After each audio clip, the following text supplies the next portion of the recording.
Çünkü ben sizden yeriniz boğaşqa.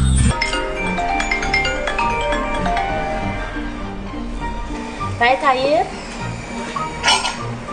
Ben yaxşımı. Oy ya, bizim görüşümüzde uzun mutluydum Simuel. Ben de kim bugün düşte tamak orunlaştırıp dikenmez. Undaq bolsa demağanda siz bilen bir alakalı şey mi? Şu vakit görseydik. Maqul, şu vakit bunu yiyemiz, ha? Maqul, hayır. Kime telefon qilganing? Yani Ali mektepki sağdışım, dostum. Shuni aytaylik ha? Uy, şu biz tuluq oturdum bilgan. Hem Ali mektepki sağdışım.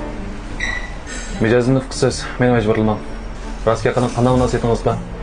Ayrim ko'rishamiz texnik. Of. Voy şu Ali mektepte bir sınıfta okugan, tuluq oturdum bir sınıfta okugan bolgandan keyin, yani şu sağdaş okugandan keyin, men bilen yürgüsüp akentdi. Meni qo'g'lashgan, anda men unmagan. Shu pet yaxshi do'stlarim bo'lib o'tayotimiz, boshqa ish yo'q. Bundan.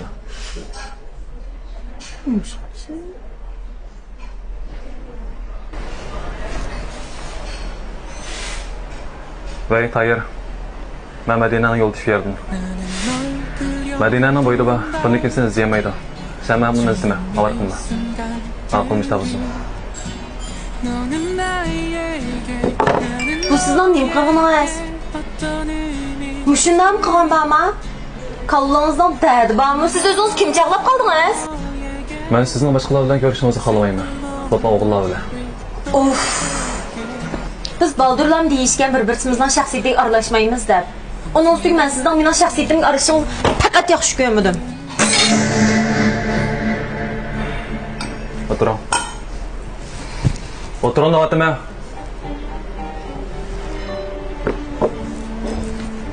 Ben sizin burun qanday bo'lishingizdan karim yo'q. Lekin hozir salaytingizni unutib qolmang. Siz bilan birdan bir qonunliq ayol. Siz odam hurmatlashni bilamsiz, bilmamsiz? Meni ozroq shimbatime menga yurak. Haras. Xo'jayin deb qo'ydim, sizim tinib oldi. Bundan keyin tomoq yesangiz chaqirsangiz bo'ldi. Agar yolg'izligingiz kelmay qolsa, meni yoki Aliyani chaqirib olsangiz bo'ldi. Men menga yordamchi.